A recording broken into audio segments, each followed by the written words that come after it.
அடுத்த ஆட்சி வந்து யார் வரணும், தமிழகம் வந்து தலை நிமிர வேண்டும் என்றால் அண்ணன் எடப்பாடியார் தலைமை தாங்க வேண்டும் என்பது இறுதியான முடிவு. போல ஸ்டாலின் அவர்கள் சொல்றாரு, டெல்லியில இருந்து யார் வந்து தமிழகத்திற்கு வந்து படையெடுத்து வந்தாலும் தமிழ்நாட்டை ஒருபோதும் தலைகுனிய விட மாட்டோம் அப்படின்னு சொல்றாரு. அப்ப டெல்லியில இருக்கக்கூடிய தலைவர்கள் வந்தா தமிழ்நாடு தலை குனிஞ்சிரும் அப்படின்ற ஒரு நினைக்கிறாரு. நாங்கள் மதசார்பற்ற கூட்டணி அப்படி ஒன்று ஒரு பொய்யான உருட்டுகளை மட்டும் தொடர்ச்சியாக கொடுத்துட்டு இருப்பாங்க.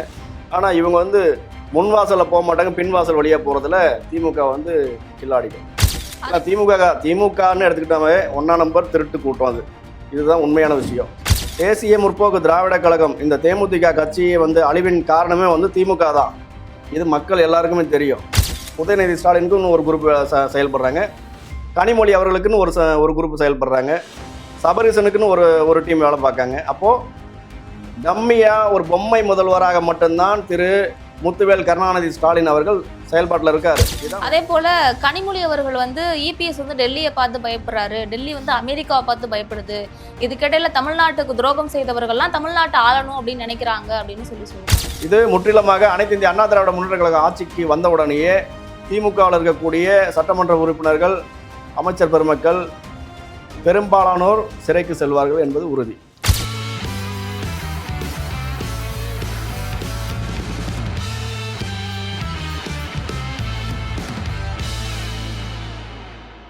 ஜெம் டிவி நேயர்கள் அனைவருக்கும் வணக்கம். இன்றைய சிறப்பு நேர்காணலால் நம்மோடு இணைந்திருப்பவர் அகில இந்திய நேதாஜி இளைஞர் முன்னேற்ற படையோட நிறுவன தலைவர் ராஜேஷ் அவர்கள். வணக்கம் சார். வணக்கம். எப்படி சார் இருக்கீங்க? நல்லா இருக்கு சார். இன்னைக்கு எடப்பாடியார் அவர்கள் எடப்பாடி தொகுதியில் அவருடைய வேட்புமனுவை தாக்கல் செஞ்சிருந்தாரு.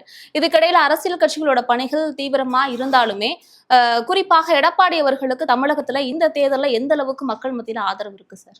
இப்போ வரக்கூடிய 2026 சட்டமன்ற தேர்தல் எடுத்துக்கிட்டோம்னா இன்னைக்கு தமிழகத்தில் அனைத்து இந்திய அண்ணா திராவிட முன்னேற்ற கழகம் அண்ணன் எடப்பாடியார் அவர்கள் தலைமையிலான ஆட்சியை தான் வந்து தமிழக மக்கள் எதிர்பார்த்துக்கிட்டு இருக்காங்க. அதனால் ஒரு மிகப்பெரிய ஒரு வரவேற்பாக இருக்கிறது. அது மட்டும் இல்லாமல் இந்த 5 ஆண்டுகளாக வந்து தொடர்ச்சியாக இந்த திராவிட முன்னேற்ற கழகம் ஆட்சியில் இருந்தபோது மக்கள் வந்து பெரிதும் பாதிப்புக்குள்ளானதை தவிர மக்களுக்கான ஒரு வாழ்வியல் எதுவுமே கிடையாது. அது வந்து திட்டவட்டமாக தெரியும். போலியான வாக்குறுதிகள் கொடுப்பது, போலியான விமர்சனம் செய்வது, அவதூறு பரப்புவது மட்டுமே தான் தொடர்ச்சியாக திராவிட முன்னேற்ற கழகம் செய்து கொண்டிருக்கிறது.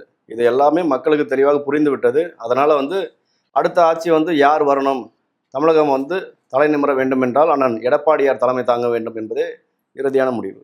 அதே போல ஸ்டாலின் அவர்கள் சொல்றாரு, டெல்லியில இருந்து யார் வந்து தமிழகத்திற்கு வந்து படையெடுத்து வந்தாலும் தமிழ்நாட்டை ஒருபோதும் தலைகுனிய விட மாட்டோம் அப்படின்னு சொல்றாரு. அப்ப டெல்லியில இருக்கக்கூடிய தலைவர்கள் வந்தா தமிழ்நாடு தலை குனிஞ்சிரும் அப்படின்றவர் நினைக்கிறாரா?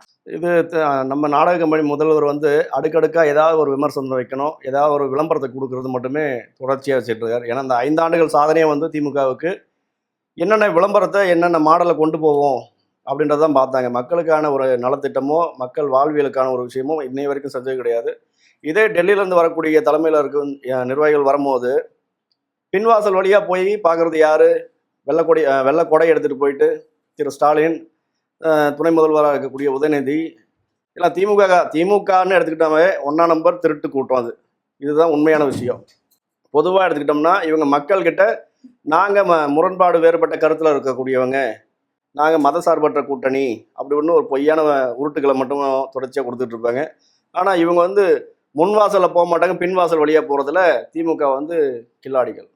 அதே போல நீங்க சொல்றீங்க எந்த நலத்திட்ட உதவிகளுமே வந்து மக்களை வந்து சென்றடைந்ததில்லை அப்படின்னு. ஆனா இப்போ ரீசெண்டா எடுக்கக்கூடிய கருத்து கணிப்புகள் எல்லாமே வந்துட்டு திமுக வந்து அது பெண்கள் மத்தியில நல்ல ஒரு வரவேற்பு இருக்கு. அவங்க கொண்டு வந்த நலத்திட்டங்கள் வந்து இப்போ வந்து இலவச மகளிர் பயணம், அதே போல நிறைய விஷயங்கள் வந்து மாதம் 2000 ரூபாய் 1000 ரூபாய்ன்னு சொல்லிட்டு நிறைய நலத்திட்ட உதவிகள் கொடுத்திருக்காரு இல்லையா? அது வந்து நல்ல ஒரு வரவேற்பு அடைஞ்சிருக்கு. எந்த இடத்துல பெண்களுக்கு வந்து பாதுகாப்பு இருக்கு, இல்லை பெண்களுக்கு வந்து ஒரு நலத்திட்டம் கரெக்டாக இருக்கு? இன்னைக்கு இந்த இலவச விடியல் பயணம்னு விட்டீங்க. இன்னைக்கு பெண்களை பொதுவாக அந்த பஸ்ஸில் பெண்களை தவிர ஆண்களை மட்டும் தான் ஏற்றுறாங்க. இதான் உண்மை. நிலவரன்றது இதுதான். ஏன்னா தொடர்ச்சியாக அவங்களுடைய அமைச்சர் பெருமக்களாக இருக்கட்டும், சட்டமன்ற உறுப்பினராக இருக்கட்டும், இந்த இலவச பேருந்து பயண திட்டத்தை வந்து ஓசி பஸ்ஸு நாங்கள் உங்களுக்கு ஓசியில் தான் கொடுத்துருக்கோம் அப்படின்னு இந்த விமர்சனத்தை வச்சதே வந்து திமுககாரங்க தான், மற்ற ஆட்கள் கிடையாது. அதுவும் இல்லாமல் பெண்களுக்கு 1% கூட ஒரு பாதுகாப்பு இல்லாத சூழல் தான் வந்து தமிழகத்தில் நிலவிக்கிட்டு இருக்கு. இது இல்லைன்னு யாரும் சொல்ல முடியாது. ஏன்னா தொடர்ச்சியாக எடுத்துக்கிட்டோம்னா இன்னைக்கு தொடர் பாலியல் குற்றங்கள், பாலியல் வன்கொடுமை, கொலைகள் இதெல்லாம் எந்த ஆட்சியில் நடக்குது? அனைத்து இந்திய அண்ணா திராவிட முன்னேற்ற கழக ஆட்சியில் வந்து இத்தகைய கொடூர சம்பவங்கள் நடைபெறவில்லை. இதான் உண்மை. திமுகவுடைய இந்த 5 ஆண்டுகள் ஆட்சி காலத்தில் டேட்டா எடுத்து பாருங்க, எத்தனை பெண்கள் பாதிக்கப்படுறாங்க, பெண் குழந்தைகள் எவ்வளோ பாதிக்கப்பட்டிருக்காங்க. அப்போ இதெல்லாம் விட்டுட்டு பெண்களுக்கு நான் பாதுகாப்பு கொடுக்குறேன், பெண்களுக்கு சம உரிமை கொடுக்குறேன் அப்படின்னு இப்படி இந்த பொய்யான அறிக்கையை விடுறது மட்டும் தான் திமுகவுடைய அஜெண்டா. இது வந்து எந்த காலத்தையும் ஏற்றுக்கிட மாட்டாங்க. ஏன்னா நம்ம உதாரணத்துக்கு எடுத்துக்கிடலாம். இன்னைக்கு திமுகவில் இருக்கக்கூடிய பெண்கள், சகோதரிகள், தாய்மார்கள் எல்லாருமே அந்த கட்சியை புறக்கணிக்கிறாங்க. இதுதான் உண்மை. எதனுடைய அடிப்படையில சொல்றீங்க? ஆமா, ஏன்னா பாதுகாப்பு இல்லாத ஒரு சூழலை ஏற்படுத்தி வைக்கிறாங்கல்ல முதல்ல. ம். இன்னைக்கு எங்கேயாவது ஒரு பெண்களா இருக்கட்டும், ஒரு சகோதரியா இருக்கட்டும், எங்கேயாவது வெளியில நடந்து போக முடியுதா? முடியாது. ஏன்னா தமிழகம் முழுவதுமே போதை கலாச்சாரம் நிரம்பி விட்டது. அப்போ அந்த வகையில வந்து ஒரு பெண்ணு தனியா போறான்னா இன்னைக்கு வேலை வாய்ப்பு கிடையாது. அப்படி இருந்தால் கஷ்டப்பட்டு ஏதாவது ஒரு வேலைக்கு போகணும் அப்படின்ட்டு பெண்கள் போறாங்க. அவங்களுக்கு ஒரு பாதுகாப்பு அளிக்க தவறிய இந்த திறனற்ற திமுக அரசு என்ன இது வரைக்கும் நடவடிக்கை எடுத்திருக்கு? இல்லை பாலியல் குற்றவாளிகள் மீது நடவடிக்கை எடுத்திருக்காங்களா? கிடையாது. தொடர்ச்சி அண்ணா பல்கலைக்கழகத்திலேருந்து இந்த கோயம்புத்தூர் பள்ளி மாணவி கொலையாக இருக்கட்டும், பாலியல் இதுவாக இருக்கட்டும், இந்த மாதிரி அடுக்கிக்கிட்டே போகலாம். கிட்டத்தட்ட இது வரைக்கும் ஒரு 5000 பாலியல் வன்கொடுமை மட்டும் கடந்த நடப்பாண்டில் மட்டும் நடந்திருக்குது. இதுக்கு திமுக அரசாங்கம் என்ன பதில் அளிக்கும்? இல்லை நான் மக்களுக்கான ஆட்சி, பெண்களுக்கான ஆட்சின்றாரு நாடக கம்பெனி முதல்வர் அண்ணன் ஸ்டாலின். இதுக்கு பதில் அளிப்பாரா? இல்லை சட்ட ஒழுங்கு உங்களோட கையில் இருக்கு, அந்த சட்ட ஒழுங்கு காவல்துறையை வந்து நீங்கள் கரெக்டாக பயன்படுத்துறீங்களா? அதுவும் கிடையாது. அதுலேயும் நீங்கள் ஃபெயிலியரு. இல்லை மற்ற ஏதாவது ஒரு துறை திமுக ஆட்சியில் இந்த துறையில இருக்கக்கூடிய பணியாளர்கள் நல்லா இருக்காங்க அப்படின்னு யாராவது சொல்லுவாங்களா? யாரும் சொல்ல மாட்டாங்க. ஏன்னா தொடர் போராட்டங்கள் மட்டும்தான் திமுகவின் சாதனை. மக்களை போராட வச்சது மட்டும்தான் திமுகவுடைய சாதனை. இதுதான் உண்மையான விஷயம். அதே போல பிரேமலதா அவர்கள் வந்து திருவண்ணாமலையில பிரச்சாரத்துல பண்ணிட்டு இருக்கும் பொழுது அங்க சொல்லியிருப்பாங்க, எடப்பாடியார் வந்து ஏமாற்றக்கூடிய ஒரு நபர். ஏன்னா எனக்கு வந்து 2024 வந்து ஒரு ராஜ்யசபா மற்றும் 5 சீட்டுகள் வந்து கொடுக்குறேன் அப்படின்னு சொல்லியிருந்தாரு. அதையுமே அவர் கொடுக்கல. இதுக்கிடையில அவங்க என்ன குறிப்பா சொல்றாங்கன்னா, எங்களை பத்தியோ இல்ல எங்களோட கூட்டணி கட்சி தலைவரை பத்தியோ விமர்சிக்கிறதுக்கு அவருக்கு எந்த ஒரு தகுதியும் கிடையாது. அதாவது பாக்குற பக்கத்தெல்லாம் ஊழல் நிறைந்த வழக்குகளா வைக்கும் பொழுது அவர் எங்க கட்சியை பேசுறதுக்கு தகுதியே கிடையாது அப்படின்னு சொல்லி விமர்சனம் பண்ணியிருக்காங்க. இப்ப இவங்க கூட்டணியில இருக்காங்களா? இந்த கட்சி வந்து என்ன மாதிரி கட்சி? இது திமுக தியாகிகள் இருக்கக்கூடிய கட்சியா? எங்களோட கேள்வி. ஊழல் குற்றவாளிகள், ஊழலின் பிறப்பிடமே திமுக. அப்பேற்பட்ட கட்சியில தான் இன்னைக்கு போயிட்டு நீங்க கூட்டணியில இருக்கீங்க. அப்போ உங்களுடைய எண்ணமும் உங்களுடைய செயலும் எப்படி இருக்கும்? நல்லவர்களோடு பயணித்தீர்கள் என்றால் மக்களுக்காக ஒரு நல்லதை செய்வீங்க, நல்ல திட்டத்தை கொண்டு வருவீங்க. ஊழல் குற்றவாளிகளோட கூடாரத்தில் போய் நீங்க தஞ்சம் புகுந்திருக்கீங்க. அப்போ உங்களை நம்பி இருக்கக்கூடிய அந்த தொண்டர்கள், அவங்களுடைய நிலைமை என்ன? இது மறைந்த அண்ணன் விஜயகாந்த் அவர்கள் இருந்திருந்தால் இத்தகைய முடிவு எடுத்திருப்பாரா? கிடையாது. ஏன்னா தேசிய முற்போக்கு திராவிட கழகம், இந்த தேமுதிக கட்சியை வந்து அழிவின் காரணமே வந்து திமுக தான். இது மக்கள் எல்லாருக்குமே தெரியும். இன்னைக்கு இவர்களுடைய சுயநலத்திற்காக கூட்டணி என்ற பேர்ல போயிருக்காங்க. சரி, என்னமோ என்ன தேர்தலை சந்திச்சு ஜெயிக்க முடியுமா என்றது ஒரு கேள்விக்குறியான ஒரு சூழ்நிலை. அந்த வகையில் ஒரு வாய்ப்பு கிடைக்குது. இன்னைக்கு மாநில அவை உறுப்பினராக தம்பிக்கு பொறுப்பு கொடுத்துட்டாங்க, எல்கேஎஸ்க்கு. அதனால் இவங்க பேசுவாங்க. எல்லாம் திமுக எப்படி ஒரு தீய சக்தி என்று நம்ம தொடர்ச்சியாக சொல்லிக்கிட்டு இருக்கோமோ, அப்போ அந்த கூட்டணியில் இருக்கக்கூடியவர்களும் அதே தான். இதுதான் அவங்களுக்கான பதில். அதே போல அவங்களுக்கு 10 தொகுதிகள் கொடுத்திருக்காரு இல்லையா? அதை பத்தி நீங்க என்ன நினைக்கிறீங்க? ஆமா, ஜெயிக்கிறதுக்கு வாய்ப்பு இருக்கா? இல்ல, திமுகவே இந்த ஆட்சியில இந்த சட்டமன்ற தேர்தலில் ஜெயிக்காது. எந்த தொகுதியிலுமே திமுக வெற்றி வாய்ப்பு என்பது அவங்களுக்கு எட்டா கனியாக மட்டும்தான் இருக்கும். அப்புறம் அவங்க கூட்டணியில் இருக்கவங்க என்ன பண்ணுவாங்க? இப்போ இந்த மக்கள் நீதி மையம் கமலஹாசன் என்ன பண்ணாரு? ஒரு 60 பேர்கிட்ட விருப்ப மனு வாங்கினாரு. வாங்கிட்டு அந்த 60 பேருக்கும் சீட்டும் கொடுக்கல, தேர்தல் நிற்கிறேன்னு சொல்லலை, ஏமாத்திட்டாங்க. ஏமாத்திட்டு 30 லட்ச ரூபா நான் கட்சி தலைமை எடுத்துக்கிச்சு அப்படின்ட்டு வராங்க. அப்போது ஒவ்வொரு சாமானிய மக்களும் ஒரு கட்சியில் இணைகிறாங்கன்னா அவங்க அடுத்த கட்ட வளர்ச்சிக்கு வரணும், ஒரு சமூகத்தில் ஒரு சமூக பணி செய்யணும்னு வராங்க. நீங்கள் அவங்கக்கிட்ட இருந்து வரக்கூடிய பணத்தை பறிச்சுக்கிட்டு இந்த பிரைவேட் செக்டார் பண்ணுற மாதிரி கொள்ளை அடிக்கிறாங்க. மறைமுகமாக பண்ணுற வேலையை வந்து இவங்க நேரடியாக பண்ணுறாங்க. அப்போ திமுக கூட்டணியில் இருக்கக்கூடிய அங்கம் வகிக்கக்கூடிய எந்த கட்சிக்குமே வந்து நேர்மையான அரசியலை கொடுப்பேன், நேர்மையான அரசியல் நாங்கள் பண்ணுறோம், மக்களுக்கான அரசியல் பண்ணுறோம்னு சொல்ல முடியாது. இதுதான் உண்மை. அதே போல கனிமொழி அவர்கள் வந்து இபிஎஸ் வந்து டெல்லியை பார்த்து பயப்படுறாரு, டெல்லி வந்து அமெரிக்காவை பார்த்து பயப்படுது, இதுக்கிடையில தமிழ்நாட்டுக்கு துரோகம் செய்தவர்கள்லாம் தமிழ்நாட்டை ஆளணும் அப்படின்னு நினைக்கிறாங்க அப்படின்னு சொல்றாங்க. இதை நீங்க உங்களுடைய பதில்? தூத்துக்குடி பாராளுமன்ற உறுப்பினர் கனிமொழி அவர்கள் முதல்ல கோபாலபுரத்தை பார்த்து பயந்துட்டு இருக்காங்க. இதான் உண்மை. ஏன்னா இன்னைக்கு கோபாலபுரத்திலேயே வந்து பல்வேறு குளறுபடிகள் நடந்து கொண்டிருக்கிறது. ஒரு சைடில் திரு ஸ்டாலின் அவர்களுடைய மருமகன் சபரீசன் கட்சி உள்ள வந்தாச்சு, அவரோட மனைவியை உள்ள கொண்டு வந்துட்டாங்க, தேர்தல் பிரச்சாரத்தில் பாருங்க, இன்னைக்கு திமுகவோட குடும்பம் மொத்தமும் தேர்தல் பணி இறங்கி செஞ்சுட்டு இருக்காங்க. முதல்வர் நாற்காலி யாருக்கு அப்படின்ற ஒரு ரேஸ் ஓடிக்கிட்டு இருக்கு. அந்த ரேஸ்ல அந்த பட்டியலில் இருக்கக்கூடியது பார்த்தீங்கன்னா உதயநிதி ஸ்டாலினுக்குன்னு ஒரு குரூப் செயல்படுறாங்க. கனிமொழி அவர்களுக்குன்னு ஒரு குரூப் செயல்படுறாங்க. சபரீசனுக்குன்னு ஒரு டீம் வேலை பார்க்காங்க. அப்போ டம்மியா ஒரு பொம்மை முதல்வராக மட்டும்தான் திரு முத்துவேல் கருணாநிதி ஸ்டாலின் அவர்கள் செயல்பாட்டில் இருக்காரு. இதுதான் உண்மை நிலவரம். முதல்ல அவங்களுடைய கட்சியை காப்பாத்திக்கிறதே அவங்களுக்கு ஒரு பெரிய ஒரு டாஸ்க். சார், அதே போல அதிமுகவோட பொள்ளாச்சி ஜெயராமன் அவர் என்ன சொல்லியிருக்காரு அப்படின்னா, அதிமுக ஆட்சியில வந்தது அப்படின்னா முதல் கையெழுத்து வந்து எங்க தலைவர்கிட்ட சொல்லி இலவசமாக அந்த அம்மையார் காலத்துல வந்து ஆடு மாடு கோழிகள் எல்லாம் கொடுத்தாங்க இல்லையா, அதை நாங்க வந்து நடைமுறைப்படுத்துவோம்னு சொல்லியிருக்காங்க. இது எந்த வகையில சாத்தியம்? இல்ல, இது சாத்தியப்படுறதுக்கு சாத்தியக்கூறு தான் இது. ஏன்னா அதிமுகவுடைய தேர்தல் வாக்குறுதி எல்லாமே வந்து 99 விழுக்காடு நிறைவேற்றப்பட்டது தான். கடந்த 4 ஆண்டுகளில் வந்து முதலமைச்சராக இருந்த அண்ணன் எடப்பாடியார் அவர்கள் அவர் பண்ண சாதனைகள்லாம் வந்து இன்னும் 50 ஆண்டுகளுக்கு பேசக்கூடிய ஒரு விஷயம். அது 3 தலைமுறை கழிச்சும் இந்த திட்டத்தை கொண்டு வந்தது, இதை மக்கள் பயன்பாடு கொடுத்து யாருன்னா அண்ணன் எடப்பாடியார்ன்ற பெயர் உச்சரிப்பாங்க மக்கள். அப்போ இந்த திமுக அரசு தொடர்ச்சி அந்த மக்களுக்கான சலுகைகளையும் நலத்திட்டங்களையும் தவிர்த்துட்டு இவங்களுடைய சகாக்கள், அந்த கட்சியோட அமைச்சர் பதவியில சட்டமன்ற உறுப்பினராக இருக்கக்கூடியவர்களுக்கு மட்டும் சலுகைகளை கொடுத்து மக்கள் கிட்ட இருந்து பணத்தை சுரண்டி கொள்ளையடிக்கிறது மட்டுமே குறிக்கோளாக வச்சுக்கிட்டு இருக்காங்க. அதிமுக ஆட்சிக்கு வந்திருந்ததுன்னா அடுத்த நிலைப்பாடு இந்த 23ஆம் தேதி நடைபெற இருக்கின்ற சட்டமன்ற தேர்தலில் அனைத்து இந்திய அண்ணா திராவிட முன்னேற்ற கழகம் ஆட்சி அமைக்கும். இதுதான் வந்து மக்களுடைய கருத்து. மக்கள் நிலைப்பாடு இப்படி தான் இருக்காங்க. இது வந்த உடனேயே மக்களுக்கான நலத்திட்டங்களை அண்ணன் எடப்பாடியார் அவர்கள் நிறைவேற்றுவார். அதே போல ஸ்டாலின் அவர்களும் வந்து நிறைய நலத்திட்ட உதவிகளை சொல்றாரு, தேர்தல் வாக்குறுதிகள் ஒரு பக்கம் சொல்றாரு. அதே போல எடப்பாடியார் அவர்களும் அவருடைய வாக்குறுதிகள் எல்லாமே சொல்லிட்டு இருக்காங்க. இதுக்கிடையில குறிப்பா பார்த்தோம் அப்படின்னா தமிழ்நாட்டுல மக்கள் நல வாக்குறுதிகள்னு எடுத்துக்கிட்டோம் அப்படின்னா இதனுடைய அடிப்படையில ஜெயிச்சது எந்த கட்சின்னு நம்ம எடுத்துக்கலாம் சார்? அதிமுகவா? இதுல வந்து கேள்வியே கிடையாது. வாக்குறுதி கொடுத்து நிறைவேற்றப்பட்டது அப்படின்னு பார்த்தோம்னா அது அனைத்து இந்திய அண்ணா திராவிட முன்னேற்ற கழகம் மட்டும்தான். திமுக வாக்குறுதி என்னத்தை அவங்க இன்னை வரைக்கும் முழுமைப்படுத்திருக்காங்கன்னு சொல்லுங்க. நாங்கள் ஆட்சிக்கு வந்த உடனே முதல் கையெழுத்து பூரண மது விலக்கு அப்படின்றது தேர்தல் வாக்குறுதி திமுக. ஒவ்வொரு வாட்டியும் தேர்தலை சந்திக்கும் போதெல்லாம் இதை கொண்டு வருவாங்க திமுக. நாங்கள் வந்தால் மது விலக்கு பண்ணிடுவோம், அமல்படுத்துவோம், நீட்டை ஒழிச்சிடுவோம், நீட் ரகசியங்களுக்கு தான் தெரியும், அதை பண்ணுவோம் இதை பண்ணுவோம். இந்த பொய்யான விளம்பரம், வெற்று விளம்பரங்களை கொடுப்பது மட்டும்தான் திமுகவுடைய வாக்குறுதி, தேர்தல் வாக்குறுதி. அதனால இதுல வந்து எல்லளவும் இவர்களை தமிழக மக்கள் இனி நம்ப தயாராக இல்லை என்பது உண்மையான ஒரு நிதர்சனமான உண்மை. அதுவும் இல்லாமல் மக்கள் தெளிவாயிட்டாங்க. இனியும் மக்களை வந்து ஏமாற்றி முட்டாளாக மீண்டும் மீண்டும் அடிமைப்படுத்தி கொண்டு இந்த திமுக ஆட்சி வந்து அப்படிதான் நடக்கும். அதனால மக்கள் தெளிவடைஞ்சிருக்காங்க. நமக்கான தலைவர் தமிழகத்தை ஆள வேண்டும் என்றால் அண்ணன் எடப்பாடியார் ஆள வேண்டும் என்பதே மக்களுடைய தீர்ப்பு. அதே போல நீங்க சொல்றீங்கல்ல, அவர்கள் வந்து நீட்டை வந்து ஒழிக்கணும்னு சொன்னாங்க, ஆனா அதுக்கு வந்து எந்த ஒரு ஸ்டெப்பும் எடுக்கல. ஆனா அவங்க என்ன சொல்றாங்கன்னா இது வந்து எங்களோட வேலை கிடையாது, வந்து மாநில அரசு கிட்ட இல்ல, மத்திய அரசு கிட்ட தான் வந்து நீட் இருக்கு, அந்த தேர்வை வந்து விளக்குறதுக்கான ஒரு விதிமுறைன்னு சொல்றாங்க.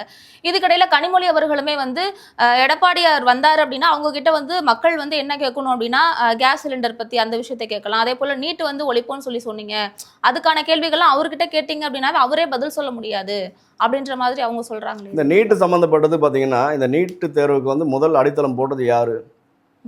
காங்கிரஸ் கூட கூட்டணியில் இருக்கிறது யாரு? திமுக. அப்ப நீங்க வந்து அதை வந்து எடுக்க வேண்டியதானே, இல்ல அதுக்கு வலியுறுத்த வேண்டியதானே? இன்னை வரைக்கும் திமுகவா இருக்கட்டும், அவங்களுடைய மேலிடம் வந்து காங்கிரஸாக இருக்கட்டும், இன்னை வரைக்கும் மக்கள் நலம் சார்ந்த விஷயங்கள்ல எதுக்காவது குரல் கொடுத்துருக்காங்க, போராடி இருக்காங்களா என்பது எங்களுடைய வாதம். இது வரைக்கும் அதை செஞ்சது கிடையாது. இவங்க யாரையாவது ஒருத்தர் மேலே பழிய போடணும், ஏதாவது இந்த மடைமாற்று வேலையை செய்வது திமுகவில் கெட்டிக்காரத்தனம் பண்ணுவாங்க. அதுதான்.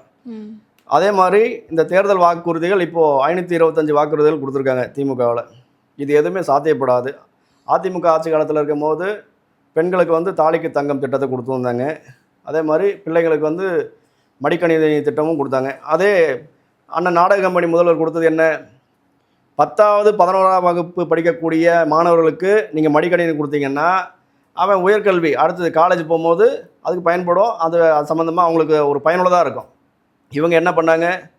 3ஆம் ஆண்டு நிறைவு பெற்ற மாணவர்களுக்கு மடிக்கணினி கொடுத்தாங்க. ஏன்னா அவங்களுக்கு தான் 18 வயசு தொடங்குது, அப்போது இவங்களுக்கு ஓட்டு இருக்குது. மாணவர்கள் நலனை பற்றி சிந்திக்கிறது அனைத்து இந்திய அண்ணா திராவிட முன்னேற்ற கழகம். மாணவர்களின் வாக்கை நம்ம பெற வேண்டும் அப்படின்றதுல திமுக செயல்படுது. இவ்வளோதான். அப்போது எந்த துறையிலையுமே இவங்க இந்த வாக்கு வங்கிக்காக அதுக்காக மட்டும்தான் அரசியல் பண்ணிகிட்டு இருக்காங்க. மீண்டும் இப்போது தமிழகத்தில் எடுத்துக்கிட்டோம்னா ஒவ்வொரு குடும்ப அட்டை மேலேயும் கிட்டத்தட்ட 9.5 லட்சம் கடன் சுமையை ஏற்றி வச்சுருக்காங்க. இது யார் பண்ணது? திமுக தான் பண்ணிருக்காங்க. இதுக்கு அவங்க இல்லைன்னு மறுப்பு சொல்ல முடியுமா? இல்லை, நான் கடன் சுமையை குறைச்சிட்டேன். இல்லை, இப்போ தென் மாவட்டங்கள் எடுத்துக்கிட்டோமே, தென் மாவட்டங்கள் எடுத்துக்கிட்டோம்னா இன்றைக்கி வேலை வாய்ப்பு அறவே கிடையாது. அங்கே ஒரு தொழில் வளர்ச்சிக்கான ஒரு திட்டப்பணிகளை திமுக செய்கிறதா? எங்கே பண்ணுறாங்க? பண்ண கிடையாது. இல்லை, இவங்க கொடுக்குற வாக்குறுதியில் எதையாவது நிறைவேற்றிருக்குன்னு சொல்லிட்டு இவங்களால சொல்ல முடியுமா? வாக்குறுதி கொடுப்பாங்க, செயல்படுத்த மாட்டாங்க. இதுதான் அவங்களுடைய வேலை. அதே போல இப்போ தமிழ்நாட்டில் நிதி சுமை, அதாவது கடனும் இப்போ அதிகமாகிட்டு இருக்கு. அதனால் அதுக்கிடையில இவங்க கொடுக்கக்கூடிய வாக்குறுதிகள் நிறைவேற்ற வாய்ப்பு இருக்கா? தமிழ்நாடு நிதி சுமை இருக்குது அப்படின்றாங்க. திமுகவில் இருக்கக்கூடிய அமைச்சர் பெருமக்களும் சட்டமன்ற உறுப்பினர்களும் அவங்களுடைய சொந்த பணத்திலிருந்து ஒரு 10% மக்களுக்காக கொடுத்தாங்கன்னா தமிழ்நாட்டில் கடன் சுமையை மொத்தமாக முடிச்சிடலாம். இதை செய்ய தயாராக இருப்பாங்களா? செய்ய மாட்டாங்கள்ல. ஏன்னா இவர்கள் மேலும் மேலும் பணத்தை பதுக்க வேண்டும், என்ன வழியில் ஊழல் செய்ய வேண்டும், இதில் மட்டும் கவனம் அதிகமாக செலுத்திக்கிட்டு இருக்காங்க. அப்போது எந்த வகையிலுமே இவர்கள் மீது மீண்டும் ஒரு நம்பிக்கை என்பது யாருக்குமே வராது. இல்லை, ஒரு பக்கம் இவ்வளோ கடன் சுமைகள் இருக்குது, இதுக்கிடையில் நீங்கள் இவ்வளோ வாக்குறுதிகள் கொடுக்குறீங்க, நலத்திட்டங்களை அறிவிக்கிறீங்களே, உங்களால் எப்படி பண்ண முடியும் அப்படின்னு கேட்டாலுமே இன்னொரு பக்கம் அவங்க கொடுக்கக்கூடிய விடயம் என்னன்னு பார்த்தீங்கன்னா அதான் நிர்வாகத்தன்மை அப்படின்ற மாதிரி அவங்க சொல்கிறாங்க. இது எப்படி எந்த நிர்வாகத்தன்மை இருக்குது திரு ஸ்டாலின் அவர்கிட்ட? நாங்கள் என்ன நேரடியாக கேட்குறோம். 5 ஆண்டுகள் நிறைவு பெற்றிருக்கீங்க ஆட்சியிலிருந்து. தூய்மை பணியாளர்கள் போராட்டம் பண்ணாங்க. எதனால்? சம்பளம் கிடையாது, பணி நிரந்தரம் கிடையாது. சத்துணவு ஊழியர்கள் போராட்டம் பண்ணாங்க, மருத்துவர்கள் போராட்டம் பண்ணாங்க, ஆசிரியர்கள் போராட்டம் பண்ணாங்க. தமிழ்நாட்டில் திமுக ஆட்சி நடக்கிறதுக்கு முதன்மை காரணமாக இருக்கக்கூடிய டாஸ்மார்க்கை வச்சு தான் தமிழக அரசு திமுக செயல்பட்டுக்கிட்டு இருக்கு. அந்த டாஸ்மாக் ஊழியர்களே போராட்டம் பண்ணுறான், எனக்கு சம்பளம் கொடுக்கலன்ட்டு. அப்போது எந்த துறையில் நீங்கள் ஒரு துறை முழு வளர்ச்சிக்கான விஷயத்துக்கு பண்ணியிருக்கீங்க, சாதனை படிச்சிருக்கீங்க. அப்போ இந்த நிதி பற்றாக்குறை மாறும் அப்படின்னு சொல்கிறதுக்கான ஏதாவது ஒரு தாட் இருக்கா? கிடையாது. இந்த போலி விளம்பரங்களும் போலியான விமர்சனங்களும் மட்டுமே தான் முன்னெடுத்துக்கிட்டு இருக்காங்க. இப்போ என்னடான்னா இந்த ஸ்கூல் பசங்க மாதிரி நீ வா சண்டைக்கு நான் வா சண்டைக்குன்ட்டு அப்பாவும் மகனும் போட்டி போட்டுக்கிட்டு இருக்காங்களே தவிர வேற எதுவுமே கிடையாது. அதே போல எடப்பாடியார் அவர்கள் ஆட்சிக்கு வந்தார் அப்படின்னா முதல் கேள்வி, என்னோட கேள்வி மதுவிலக்கு முற்றுமையா அமல்படுத்துவார் அப்படின்ற ஒரு விஷயம் தான். மது இல்லாத தமிழ்நாடு உருவாக்க முடியும். கண்டிப்பாக அண்ணன் எடப்பாடியார் ஆட்சி அமைந்த உடனே இந்த நம்ம தமிழகத்தை பொறுத்த வரைக்கும் இந்த டாஸ்மார்க் முழுமையாக அமல்படுத்துவது என்பது சிரமம். ஆனால் படிப்படியாக குறைக்கப்படும். ஏன்னா அதிமுக ஆட்சி காலத்தில் தான் டாஸ்மார்க் கடைகள் எண்ணிக்கை குறைச்சாங்க. 500 கடை மூடினாங்க. திமுக ஆட்சி காலத்தில் எக்ஸ்ட்ரா 500 கடை திறந்தாங்க. 24 மணி நேரம் மதுபானத்தில் சாராயத்தை வச்சு வியாபாரம் பண்ணிக்கிட்டு மக்களை சிந்திக்க விடாமல் அவங்க அடிமைத்தனமாகவே வச்சு கொண்டு போயிட்டுருக்காங்க. இப்போ நீங்களே படிப்படியாக தான் குறைக்க முடியும் அப்படின்னு சொல்கிறீங்களே தவிர்த்து முற்றிலுமாக நாங்கள் மூடுவோம் அப்படின்ற ஒரு விஷயத்தை இங்கே யாருமே இல்லைம்மா. இதுக்கு காரணம் ஏன் படிப்படியாக குறைக்கப்படணும்னு சொன்னோம்னா, முதல்ல இன்னைக்கு இந்த பள்ளிகள் அப்புறம் கோயில் ஆலயங்கள் இந்த மாதிரி இருக்கக்கூடிய மக்கள் அதிகமாக வசிக்கக்கூடிய பகுதியில் இருக்கக்கூடிய டாஸ்மாக் கடைகள் அகற்றப்படும் முதல்ல. ஏன்னா அதுதான் மக்களுக்கு இடையூறாக இருக்குது. இப்போது நார்மலாக ஒரு பள்ளி வளாகத்தில் அந்த பக்கத்தில் ஒரு ஒயின் ஷாப் இருக்குன்னா அங்கே படிக்கக்கூடிய பிள்ளைங்களுக்கும் அது மேலே ஒரு தவறான ஒரு எண்ணம் தான் வரும். அப்போ நம்ம முதல்ல எங்கே ஆரம்பம் பண்ணணுமோ அந்த மாதிரி கொஞ்சம் கொஞ்சமாக கொண்டுட்டு வந்தாவே ஒரு கட்டத்தில் குறைவாயிடும். ஏன்னா இந்த 5 ஆண்டுகள் அந்த போதைக்கு மட்டுமே அடிமையாக்கி வச்சுருக்காரு திரு ஸ்டாலின் மக்களை. அந்த மக்கள் ஒரே நாளில் இது கிடையாதுன்னு சொன்னோம்னா அவங்க ஏதாவது ஒரு தவறுதலான முடிவுக்கு எடுப்பாங்க. அப்படின்றதெல்லாம் நிறைய இருக்குது. அதனால் படிப்படியாக குறைக்க ஆரம்பிச்சிருந்தா ஒரு தவறு செய்பவர்களை நாம தான் கொஞ்சம் கொஞ்சமாக திருத்தி அவங்கள நல்வழிப்படுத்த முடியும். அந்த வேலையை அனைத்து இந்திய அண்ணா திராவிட முன்னேற்ற கழகம் அண்ணன் எடப்பாடியார் அவர்கள் செய்வார். அதே போல எடப்பாடியார் ரீசெண்டாக கூட சொல்லியிருந்தாரு, கள்ள சாராயம் குடித்து உயிரிழந்தவங்களுக்கு 10 லட்ச ரூபாய் நிவாரண நிதி கொடுத்தாரு ஸ்டாலின். இது எவ்வளவு ஒரு கேடுகட்ட விஷயம், இது ஒரு ரெக்கம் அப்படின்ற மாதிரி சொல்லியிருந்தாரு. இவ்வளவு அளவுக்கு ஒரு கடுமையா வருமானம் போதில்ல. இதுக்கிடையில அதிமுக அந்த டைம்ல இருந்தது அப்படின்னா, இப்போ இந்த இந்த 5 ஆண்டுகள்ல நீங்க இருந்திருந்தீங்க அப்படின்னா உங்களுடைய அந்த ஒரு முடிவு என்னவா இருந்திருக்கும்? இல்லை, இந்த கள்ளச்சாராய மரணம் என்பது ஏற்புடையதல்ல. அது நான் 10 லட்சம் கொடுக்குறேன்னா அப்புறம் அந்த கள்ளச்சாரத்தை காசுன்றதான் நான் சொல்கிறேன். நான் நீ கள்ளச்சாரம் காய்ச்சி நீ தனியாக வியாபாரம் பண்ணு அப்படின்னு ஒரு அரசே அங்கீகாரம் பண்ணி அவங்களுக்கு 10 லட்ச ரூபா நிதியை கொடுக்குது. இந்த கூட்ட நெரிசலில் நிறைய பேர் இறந்து போயிடுறாங்க, பேரிடர் காலத்தில் நிறைய பேர் பாதிக்கப்பட்டு இறக்குறாங்க. அவங்களுக்கு நீங்கள் நிதி உதவி கொடுக்கும்போது என்ன கொடுக்குறீங்க? 1,00,000 கொடுக்கலாமா, 2,00,000 கொடுக்கலாமான்னு யோசிக்கிறீங்க. ம்.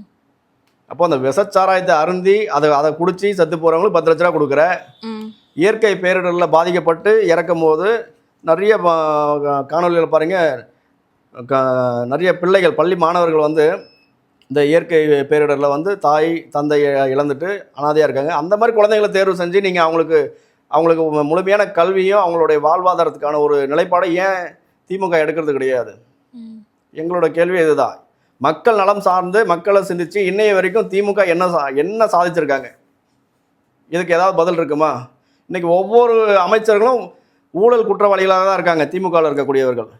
இது முற்றிலுமாக அனைத்து இந்திய அண்ணா திராவிட முன்னேற்ற கழக ஆட்சிக்கு வந்த உடனேயே திமுகவில் இருக்கக்கூடிய சட்டமன்ற உறுப்பினர்கள், அமைச்சர் பெருமக்கள் பெரும்பாலானோர் சிறைக்கு செல்வார்கள் என்பது உறுதி.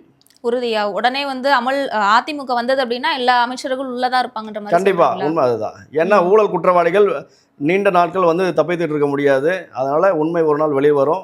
அது வருகின்ற ஏப்ரல் 23ஆம் தேதி மக்கள் வந்து அதற்கான தீர்ப்பை எழுதுவார்கள். மே 5ஆம் தேதி அனைத்து இந்திய அண்ணா திராவிட முன்னேற்ற கழகம் தலைமையிலான கூட்டணி மிக பெரும்பான்மையுடன் வெற்றி பெறும்.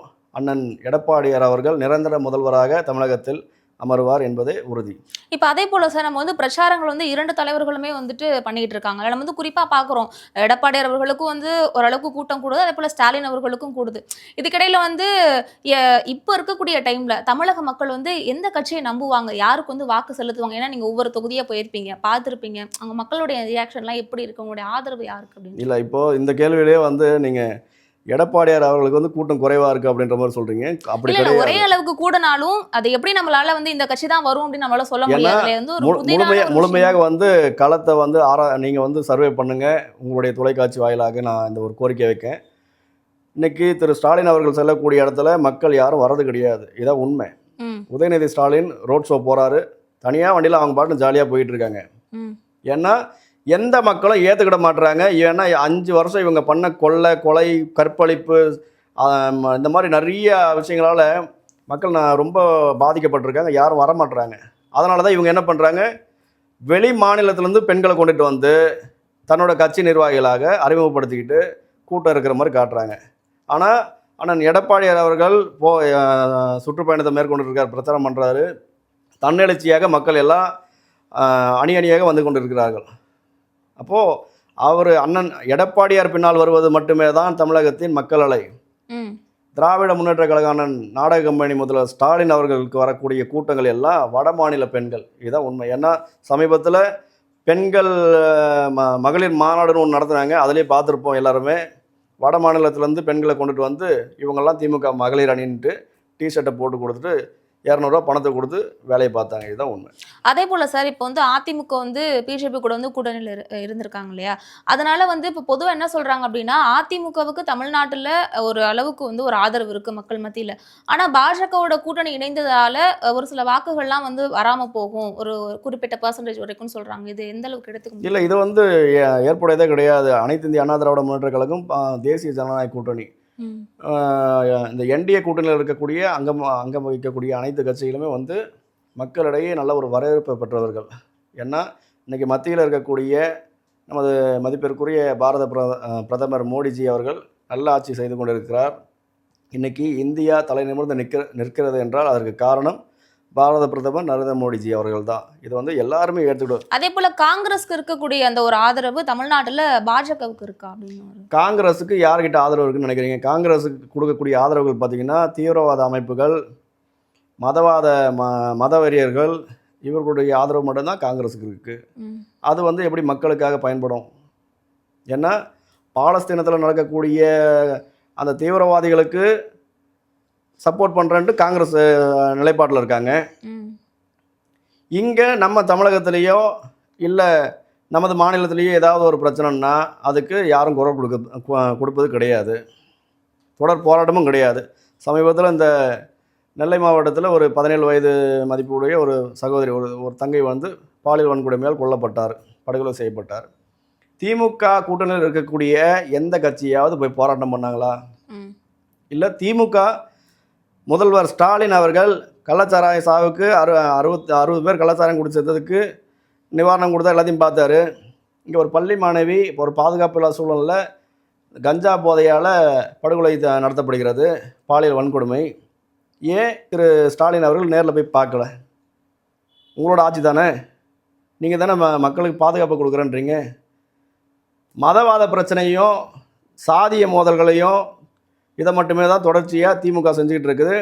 அதுவும் பார்த்திங்கன்னா குறிப்பாக தெலுங்கர்கள் ஆட்சியை மட்டும்தான் முத்துவேல் கருணாநிதி ஸ்டாலின் அவர்கள் நடத்தி கொண்டிருக்கிறார். தமிழகம் வந்து கேட்டால் அவங்க பேருக்கு வந்து நாங்கள் மதசார்பற்ற முற்போக்கு கூட்டணி அப்படின்வாங்க. இதெல்லாம் வந்து ஒரு போலியான ஒரு விளம்பரம். இவர்களின் முகத்திரை விரைவில் கிழிக்கப்படும். அதே போல 2026 மக்களோட ஆதரவு, அவங்களுடைய பதில் என்னவாக இருக்கும் இடம் பொறுத்திருந்து பார்க்கலாம். அரசியல் சார்ந்த நிறைய கேள்விகளுக்கு ரொம்ப தெளிவா பதில் சொன்னீங்க. நன்றி சார். நன்றிம்மா.